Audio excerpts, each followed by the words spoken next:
Shalom semuanya, mari kita berdoa. Bapa, kami mengucap syukur, siang hari ini kami masih boleh beribadah.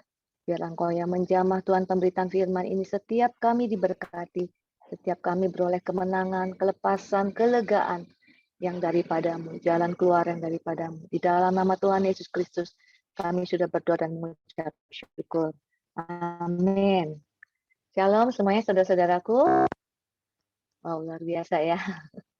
Tambah lama tambah canggih ya, karena saya pernah juga melayani sini waktu awal-awal dulu ya, awal-awal pandemi, makin lama ibadahnya makin canggih nih. Pak Riki sekarang udah pakai keyboard ya, pakai mic, ya kita masih bisa dengar suaranya ya. Wow, luar biasa. Saudara-saudaraku sebenarnya jangan kecil hati ya kalaupun kita ibadah melalui Zoom. Kalau saya justru melihat ini penggenapan firman Tuhan, berarti eee, masa-masa ini akan semakin banyak Tuhan bangkitkan orang yang takut akan Tuhan dengan cara yang tidak terbatas. Bahkan penggenapan firman Tuhan dalam Yohanes 4 ayat 24, di mana orang bisa menyembah Tuhan, penyembah benar akan menyembah Tuhan dalam roh dan kebenaran. Rohnya itu huruf kecil ya, spirit huruf kecil. Jadi artinya kalau Tuhan itu adalah roh, Tuhan tidak terlihat, Tuhan tidak terbatas, roh huruf besar. Maka kalau roh kecil itu menyembah roh itu adalah menyembah tanpa keterbatasan. Tidak ada benteng-benteng lagi, tidak ada tembok-tembok lagi. Tuhan bilang, kau menyembah di gunung ini, ada orang yang menyembah harus di Yerusalem. Saatnya akan datang, setiap orang akan dapat menyembah dalam roh dan kebenaran. Artinya, nggak mesti satu tempat. Nggak mesti harus di PD Karibka, biasanya di Menara Batavia. Ya. Artinya di mana kita hari ini masing-masing berbeda-beda kita bisa menyembah Tuhan. Ya. Jadi, luar biasa justru ya, segala sesuatu yang buruk, ya Roma 8 ayat 28, Kejadian pasal 50 ayat 20, Tuhan bisa ubah menjadi baik justru bagi kemuliaan namanya. Dan hari ini saya mau bicara tentang Mazmur 91 ya, yang pada awal-awal pandemi dan sampai sekarang masih banyak orang yang berusaha menghafalkannya ya, berlindung pada setiap janji Tuhan yang Tuhan nyatakan dalam Mazmur 91 ya.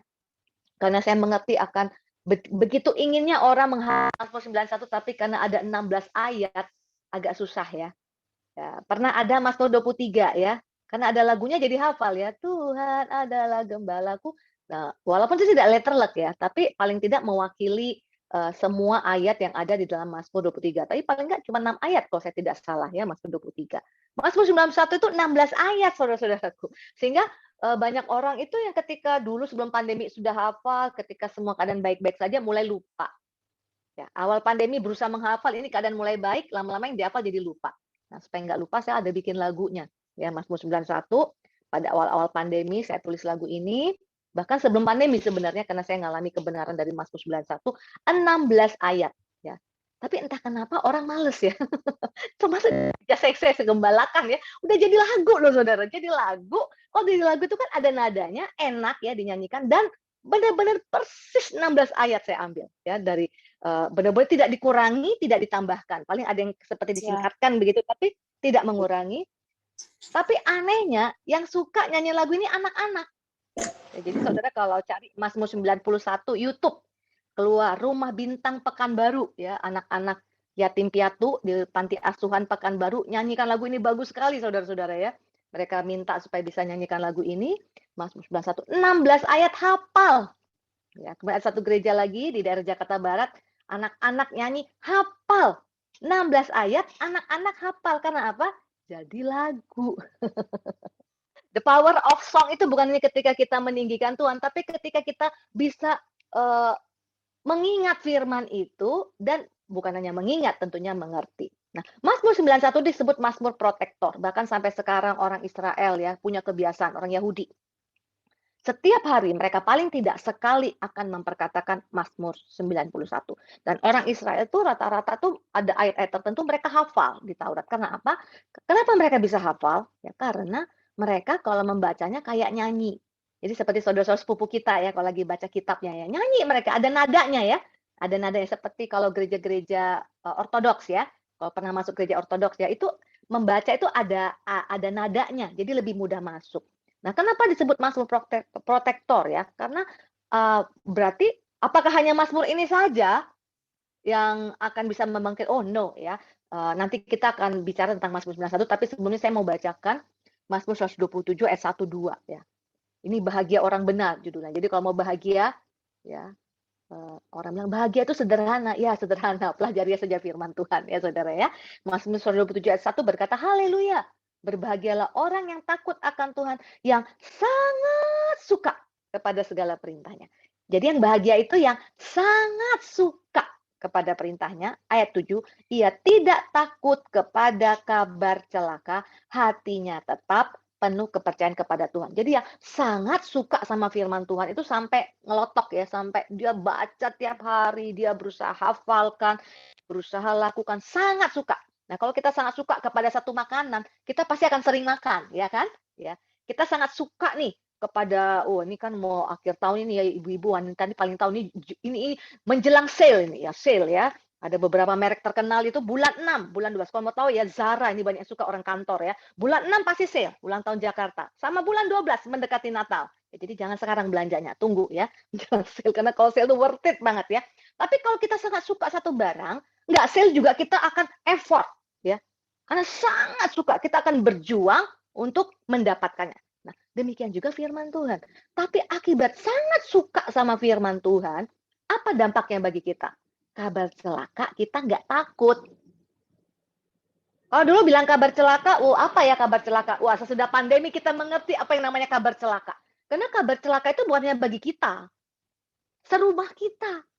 Bukan hanya serumah kita, satu komplek kita. Ya itu banyak orang nggak mau pakai masker, saudara. Sampai sekarang nggak diturunkan tuh di depan kompleks saya itu ditulis daerah apa tuh zona merah sampai sekarang belum turun tuh spanduk ya supaya apa kalau orang mau tahu masuk takut ini daerah zona merah nih mesti pakai masker yang bandel-bandel akhirnya jadi pakai gitu ya bukan hanya satu kompleks satu bangsa bukan hanya satu bangsa seluruh bangsa mendengar namanya kabar celaka dan kalau kita melihat kabar celaka itu begitu cepat mempengaruhi bumi dalam waktu singkat ya kita ingat ya akhir tahun 2019 ya, Desember 2019 ya di Wuhan, dalam tempo singkat tuh bisa kena ke seluruh bangsa. Apa susahnya hal yang demikian terjadi lagi? Mungkin bukan bentuk sakit penyakit, ya saudara-saudara, ekonomi dan segala sesuatu kabar celaka. Tapi yang sangat suka firman Tuhan, nggak tak. Nah, sekarang saya mau baca Mazmur 91 ya, Mazmur 91. Jadi saudara cukup buka Mazmur 91 saja. Nah, ada satu kejadian yang menarik sekali dalam seorang hamba Tuhan namanya John G. Lake. Lake-nya kayak danau, John G. Lake. Itu melayani dia lahir tahun 1870 sampai meninggal tahun 1935, dia melayani di daerah yang sulit, kalau saya nggak salah di Afrika ya.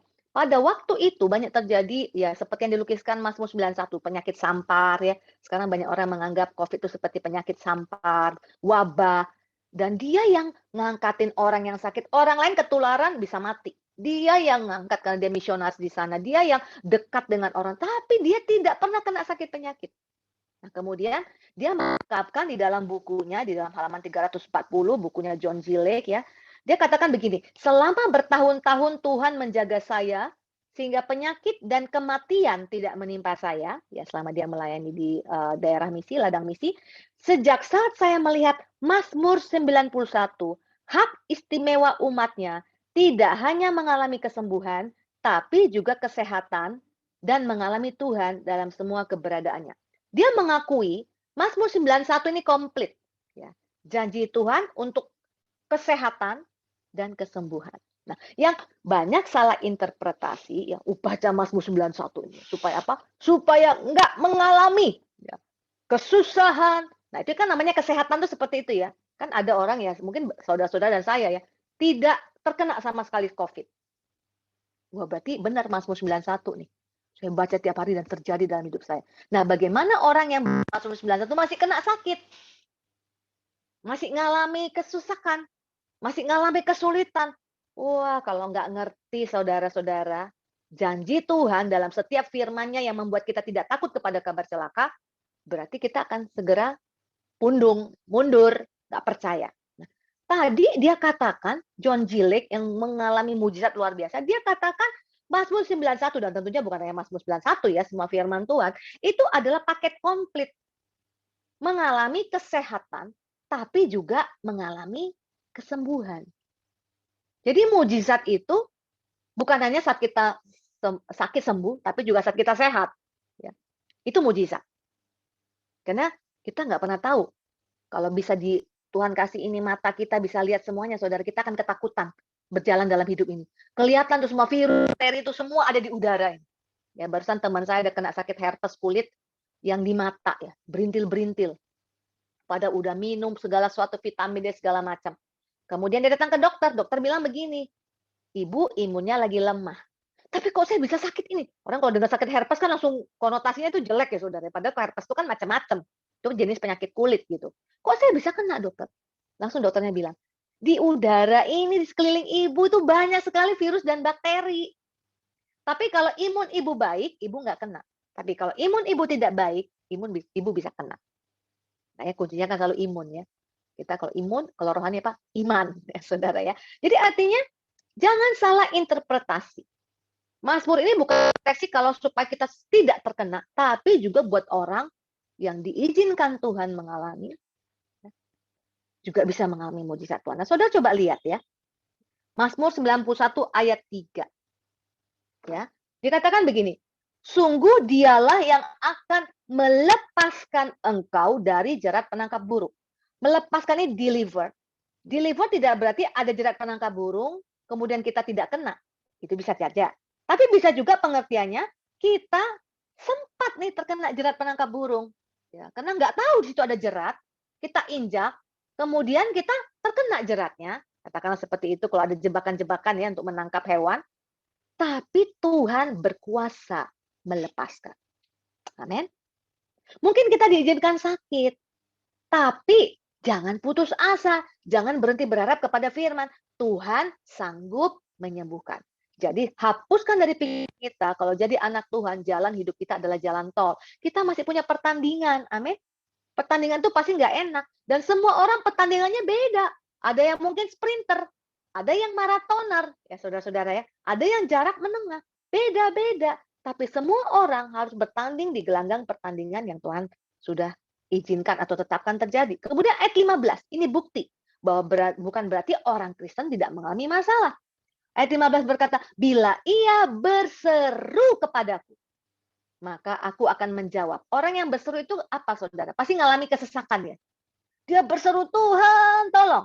Nah janji Tuhan, ini di Mazmur 91 loh saudara. Yang dianggap orang, kalau baca ini nggak ngalamin kesesakan nih. Nggak ngalamin sakit nih. Nggak ngalamin kadang nggak enak. Tuhan bilang, orang yang mengerti Mazmur 91, ketika dia mengalami kesulitan, dia berseru kepada Tuhan. Maka aku akan menjawab. Ayat selanjutnya, aku akan menyertai dia dalam kesesakan. Berarti Mazmur 91 ini membuat konten. Kontennya ada kesesakan nggak? Ada. Tapi ketika dia dalam kesesakan, dia tahu bahwa dia tidak sendirian. Dia disertai Tuhan. Aku akan meluputkannya dan akan memuliakannya. Akan dibentengi Tuhan, akan dilepaskan Tuhan. Kemudian ayat 16 itu penutupnya Mazmur 91. Dengan panjang umur akan kukenyangkan dia dan akan kuperlihatkan kepadanya keselamatan daripadaku. Kapan Tuhan memperlihatkan? Saat kita disembuhkan, ya, saat kita diangkat, saat kita dibebaskan, saat kita memperoleh terobosan. Itulah saatnya Tuhan menunjukkan keselamatan daripadanya. Jadi janji ini luar biasa, saudara ya. Jadi kita harus teguh mempercayai firman Tuhan. Kita tidak takut kepada kabar celaka. Syaratnya tapi ada, bersyarat. Syaratnya apa? Apa karena hafal ayat? Apa karena bisa nyanyikan lagu Mazmur 91 luar kepala? Nah, kita lihat syaratnya Mazmur 91 ayat 1. Orang yang duduk dalam lindungan yang maha tinggi dan bermalam dalam naungan yang maha kuasa. Jadi orang yang dekat dengan Tuhan, ya, yang menjadikan hadirat Tuhan tempat peristirahatan, tempat perlindungannya. Orang itulah yang akan bisa mengatakan ayat kedua. Karena dia mengatakan bukan hanya asal bunyi keluar dari mulutnya, dengan iman. Dengan iman keluar dari mulut, dia akan berkata kepada Tuhan, tempat perlindunganku dan kubu pertahananku, Allahku yang kupercayai. Ya, saudara-saudara. Sehingga nanti kita akan melihat bahwa syarat ini akan berlaku bagi orang yang intim, yang kenal Tuhan. Yang kenal itu pasti selalu bicara intim. Nggak mungkin kita bilang kita cuma tahu Pak Jokowi, tapi kita nggak kenal. Amin. Karena kita nggak pernah dekat dengan dia.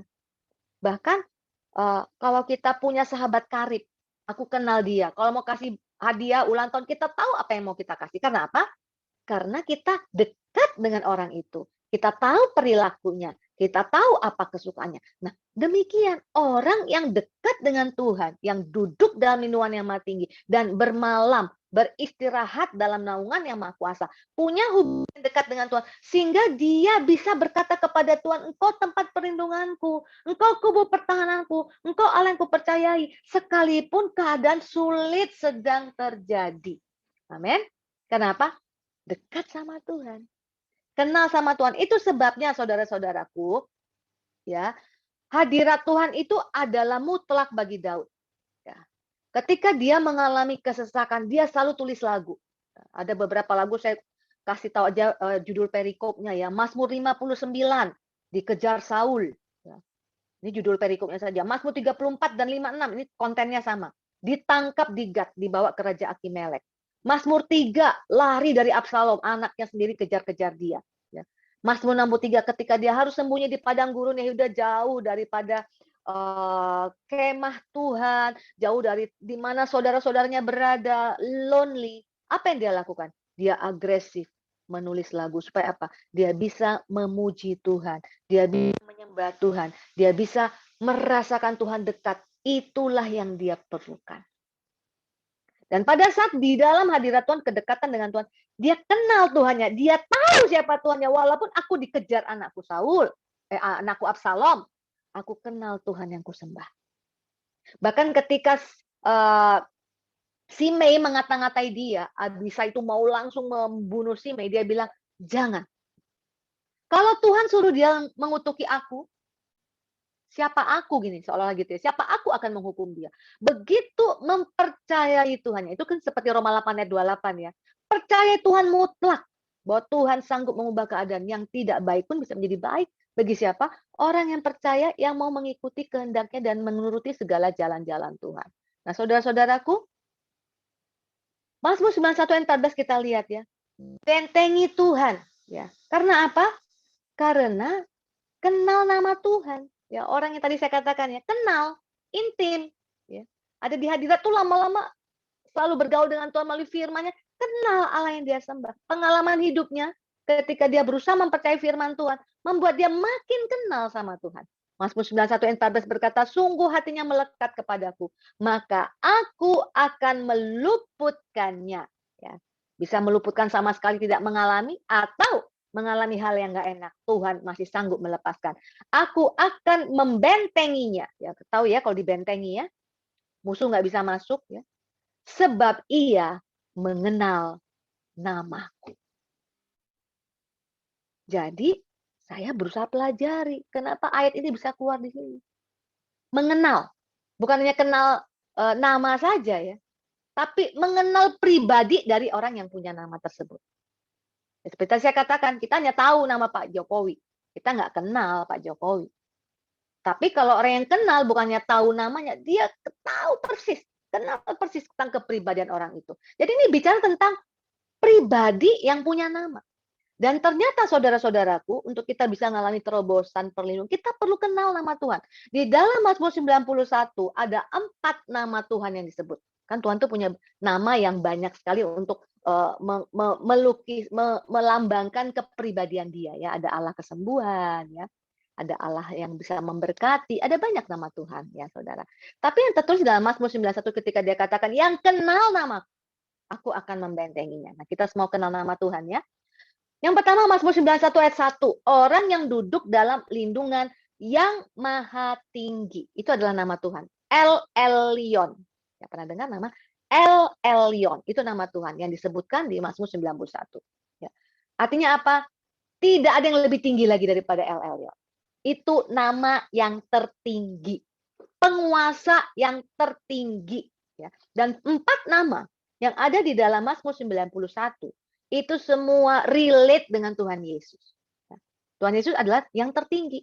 Ya, ketika dia taat sampai mati, Filipi berkata, Tuhan memberikan kepada dia nama di atas segala nama, segala kuasa ditaklukkan, ditundukkan kepada nama Yesus. Nggak ada yang lebih tinggi dari namanya. Supaya saudara-saudara bisa lebih relate ya. Saya pernah naik Grab nih saudara, pelayanan. Supir Grab-nya tuh saya kan sekarang kan banyak ya aturan sebelum pandemi itu ya, aturan-aturan ya, yang boleh masuk, nggak boleh masuk, ganjil genap gitu ya. Terus saya bilang, "Pak, gimana Pak sesudah ada peraturan?" "Iya, saya pernah nganter. Ternyata itu daerah yang nggak bisa saya masuki. Saya nggak tahu. Saya masuk, kena stop nih." Ini ceritanya dia nih, Saudara. "Tapi saya nggak takut, Bu," katanya. "Di kantong saya sudah ada kartu nama." Dia punya kartu nama, mungkin tas saudaranya atau siapa yang punya jabatan gitu ya. Jadi, Saudara bisa bayangkan nggak? Dan berkali dia lepas, karena dia bukan mau, langgar hukuman, langgar peraturan, dia nggak sengaja dan masuk gitu loh. Kan banyak yang nggak mengerti ya, belum tahu, belum sosialisasinya mungkin belum terlalu jelas, tapi saya tinggal keluarkan kartu nama itu. Begitu lihat kartu nama itu, saya lolos, cuman dikasih pesan, "Lain kali jangan jangan buat kesalahan lagi ya," kira-kira begitu. Nah, saya renungkan, kartu nama itu bayangkan, di atas kartu nama itu mungkin ada orang yang lebih tinggi lagi pangkatnya loh, Saudara. Itu saja bisa membuat dia lolos mengalami kelepasan. Gimana kita kalau punya kartu nama Tuhan Yesus? Bisa bayangin nggak? El Elyon, Jenderal bintang 5 sekali, nggak ada yang lebih tinggi. Negara paling kaya sekalipun presidennya, penguasanya, enggak ada yang lebih tinggi. El Elyon. Nah, kalau kita kenal nama itu, persoalan apapun yang kita alami, kita takut lagi. Amin. Karena aku punya kartu namanya Tuhan. Aku mau berharap kepada nama itu. Tentunya kita sebagai anak Tuhan kita mengerti. Mungkin tidak cesplang, mungkin tidak langsung. Tapi aku percaya kartu nama yang kumiliki ini sanggup melepaskan aku. Sehingga jalan kita tidak goyah. Sekalipun kita belum melihat apa-apa. Wow ya. Luar biasa sekali. Dan kemudian nama Tuhan lagi Mazmur 91 ayat 1 lanjutannya ya. Tadi El Elyon, orang yang duduk dalam lindungan El Elyon dan bermalam dalam naungan yang Maha Kuasa. Ini adalah Shaddai. Ya, sering kita sebut El Shaddai. Lagunya adalah ya. El Shaddai, El Shaddai. Apa lanjutnya? Allah Maha Kuasa. Nah, Saudara, artinya apa? Dia nama segala nama paling tinggi, yang tertinggi dan termasuk jadi kan segala sesuatu di atas muka bumi ini punya nama ya. Covid aja punya nama ya. Covid yang menakutkan itu, nama Covid yang menakutkan itu, nama Yesus jauh lebih tinggi. Amin. Itu yang tertinggi. Tapi kemudian juga berkuasa ya. Artinya begini saudara-saudaraku, kalau dia katakan dia berkuasa, Tuhan itu cukup. Nggak perlu andalkan yang lain. Jangan panik. Ya, saya ingat ya pada masa kami mengalami waktu itu suami saya masih bekerja full time, ya. Kemudian ada apa di bank ya. Jadi suami saya bankers. Kemudian ada krisis yang menyangkut bank asing. Nah, karena suami saya kerja di bank asing, itu dampaknya itu langsung kayak efek domino. Ya, takut terkena, akhirnya menutup semua cabang-cabangnya di seluruh Asia Tenggara, seluruh Asia, kecuali Singapura dan Hong Kong. Jadi Malaysia kena, Thailand kena gitu ya. Indonesia kena, tutup.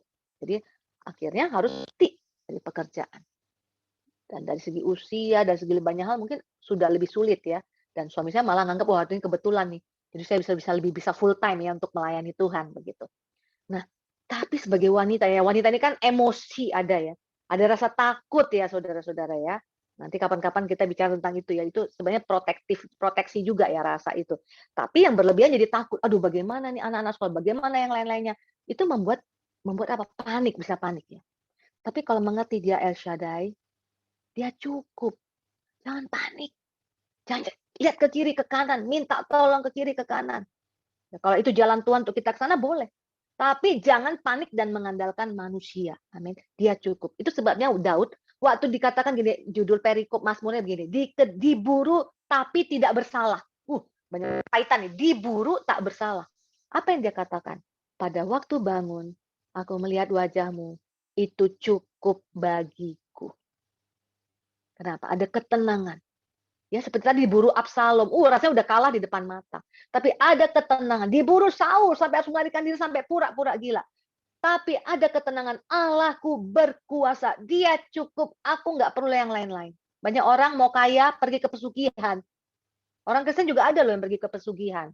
Ya, cari jalan keluar yang lain. Ujung-ujungnya apa? Kecelakaan dan segala macam. Kalau Tuhan memberkati kita, tidak ada susah payah ditambahkan. Tidak ada efek negatif yang ditambahkan. Malah kalau kita berdoa kepada dia, dia menjawab lebih daripada yang kita doakan dan kita pikirkan. Dia berkuasa. Percaya itu saudara-saudaraku. Yang ketiga, Mazmur 1 ayat 2 ya. Akan berkata kepada Tuhan. Nah, Tuhan ini adalah Yehova. Ya, kalau di dalam Alkitab Tuhannya huruf besar ya. Yehova. Tempat perlindunganku dan kubu pertahananku, Allahku yang kupercaya. Yehova itu adalah Tuhan yang eksis. I am who I am. Tuhan yang tidak berawal, tidak berakhir. Ya, tidak seperti kita. Ada awal, ada akhir. Dialah Alfa dan Omega. Dia sudah ada dari sejak dahulu kala dan dia akan tetap ada sampai selama-lamanya. Tidak dibatasi waktu dan tempat. Itu Tuhan kita. Itu tidak dibatasi oleh keadaan-keadaan sekeliling kita. Tuhan tidak tergantung kepada peraturan apapun, hukum apapun, kejadian apapun yang sedang terjadi di atas muka bumi ini. Misalnya, market goncang. Kalau market goncang, dunia berkata kita nggak bisa bangkit dulu. Kita nggak bisa ngalami pemulihan. Tapi kalau Tuhan tidak bergantung semua hukum-hukum ekonomi, semua tunduk kepada Tuhan. Dia eksis, tidak dibatasi apapun. Bahkan dia sanggup memberkati di saat-saat bagi orang lain tidak mungkin diberkati. Saya mungkin pernah saksi ya. Waktu dulu suami saya pertama-tama awal bekerja ya. Itu dia mengalami kesulitan sekali dalam mengerjakan pekerjaan tapi tetap berusaha melakukan bagian dia. Kerja di perusahaan asing ya. Gajinya ya kami pas-pasan sekali setiap bulan. Dan saudara-saudara apa yang terjadi? Gajinya dolar. Ya. Kemudian rupiah naik, saudara. Ya, rupiah naik. Banyak ekspatriat langsung dipatoklah gajinya di sekian gitu ya, karena rupiahnya naik. Nah, saudara. Apa yang terjadi, saudara? Itu manajemen bisa lupa. Semuanya udah dipatok di rupiah, kecuali suami saya masih dolar. Coba itu. Jadi itu saya lagi hamil tuh, saudara. Ngidam aja nggak berani. Karena terlalu pas-pasan. Nggak ada sisanya lagi, udah semua perpuluhan, pengeluaran untuk saya lagi hamil ke dokter, vitamin, udah cukup transportasi suami saya gitu, saudara. Tiba-tiba, saudaraku, waktunya gajian nih, take home pay-nya, di kurs, dolar lagi tinggi-tingginya. Jadi dikalikan dengan berapa dolar yang didapatkan suami saya, take home pay-nya jadi gede banget, karena perusahaan asing itu biasanya dia terhadap peraturan itu dia taat ya. Ini ada yang lupa nih satu. Ini take home pay-nya itu gede banget. Itu pertama kalinya ketika suami saya tanya, kamu mau makan di mana sayang? Biasanya kami selalu makan terus kalau beli nasi goreng tuh berdua, saudara. Bukan karena mau romantis, bukan. Supaya hemat, saudara. Langsung saya bilang, saya mau makan di Tony Roma. Waktu itu makan situ tuh paling top. Saya mau makan di Tony Roma, saya makan iganya tuh lagi hamil gede, full slap, saudara. Waduh, sampai begah, saudara. Saking apa, ngelihat luar biasa. Suami saya nangis, Tuhan, kalau bulan depan kembali ke normal, aku pun nggak apa-apa. Aku udah lihat perbuatanmu yang besar. Kemustahilanmu apa susahnya Tuhan buat kemustahilan sepanjang hidupku. Kak, dia nggak bergantung apapun, saudara. Dan sejak saat itu ternyata tuh jadi momentum kebangkitan. Sampai akhirnya suami saya terakhir menjadi head of rep office sebuah bank Eropa di Jakarta. Gimana cara di Indonesia? Bagaimana caranya? Nggak ngerti. Begitulah Tuhan kita. Dia Yehova. Nah, kalau kita percaya Tuhan kita seperti itu, masa kita mau goyah lagi, saudara? Mungkin harus nunggu. Tapi nggak apa-apa nunggu. Tuhanku itu pertama di atas nama, di atas segala nama. Dia paling tinggi El Elyon. Dan dia El Shaddai. Dia berkuasa tolong aku. Dan dia tidak bergantung kepada pun. Dia eksis. Tidak dibatasi oleh apapun juga. Dan yang terakhir nama Tuhan adalah Elohim. Mazmur 91 ayat 2 berkata, ya, akan berkata kepada Tuhan. Jadi di ayat 1 dan 2 itu letak nama Tuhan ya. Tempat perlindunganku dan kubu pertahananku, Allahku yang kupercayai. Allah itu adalah Elohim ya, dari kata El ya. El Shaddai itu dari kata Elohim. Itu adalah singkatan dari Ayil ya dalam bahasa Ibrani, dan luar biasanya Ayil ini adalah anak domba. Ayil itu Elohim itu jamak. Ya, Allah kita, orang bilang, masa Allahnya jamak ya, 3 tapi 1, Trinitas ya. Allah Bapa, Allah Anak, Allah Roh Kudus. Tapi itu adalah disingkat dari Ayil. Ayil itu kata bahasa Ibrani artinya anak domba. Jadi artinya Yesus. Elohim itu terkait, relate sekali dengan Yesus. Pemilik segala kuasa, kemuliaan, kekuatan, pencipta segalanya. Ya, ingat kata Elohim itu pertama disebutkan pada saat penciptaan. Kita kan satuan kata kita ya. Kita ya. Jadi jamak ya. Menciptakan dari apa? Dari tidak ada menjadi ada. Berarti tidak ada kemustahilan bagi orang percaya yang kenal nama Tuhan. Semustahil apapun keadaanku, dari tidak ada, seperti tadi yang saya ceritakan ya kesaksian keluarga kami, dari tidak ada bisa jadi ada. Sampai teman-teman saya itu bertanya begini, gimana caranya? Ya, kok bisa begitu? Tanya bagaimana? Saya sudah susah payah kok nggak bisa ngalami itu. Ya tentu jalan tiap orang berbeda. Tapi intinya bagi anak Tuhan tidak ada kemustahilan. Dari tidak ada menjadi ada. Amin. Nah, kalau kita sudah ngalami itu saudaraku, apakah kita akan senang? Oh, eee, seperti sering kita nyanyikan ya, 1.000 rebah di sisiku, 10.000 di sebelah kananku, tapi itu tidak akan menimpaku. Aku hanya menontonnya dengan mataku sendiri dan melihat pembalasan terhadap orang-orang fasik. Hore! Haleluya! Aku sudah ngalami. Oh, no saudaraku ya. Kita dilepaskan untuk melepaskan orang lain. Kita diselamatkan untuk menyelamatkan orang lain. Kita disembuhkan untuk menyembuhkan orang lain. Ayat 91 ayat 9 berkata, sebab Tuhan ialah tempat pelindunganmu, yang maha tinggi telah kau buat tempat perteduhanmu. Ayat 10 janji Tuhan, malah petaka tidak akan menimpa kamu, dan tulah tidak akan kepada kemah.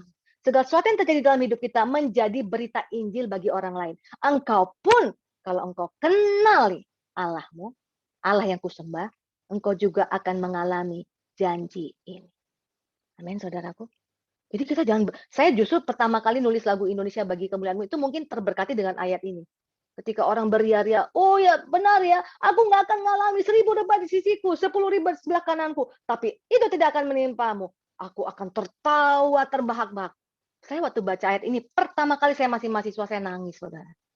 Saya bilang gini, Tuhan, aku minta yang 1.000 orang yang sebelah kiriku.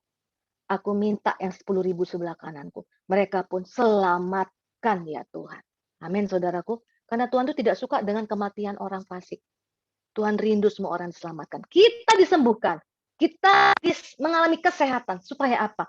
Orang lain yang tadinya tidak tertarik kepada nama Tuhan. Menjadi ingin tahu siapa Allah yang kamu sembah. Ceritakan namanya. Aku juga ingin kenal dia dan mengalami segala janji-janji.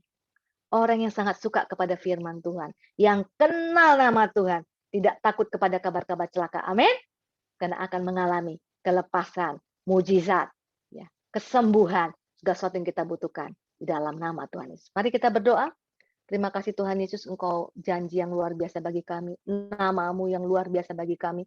Kami mau selalu dekat dengan Engkau, kami mau kenali Engkau lebih dalam lagi Tuhan, supaya kami mengalami segala kegenapan janji-Mu.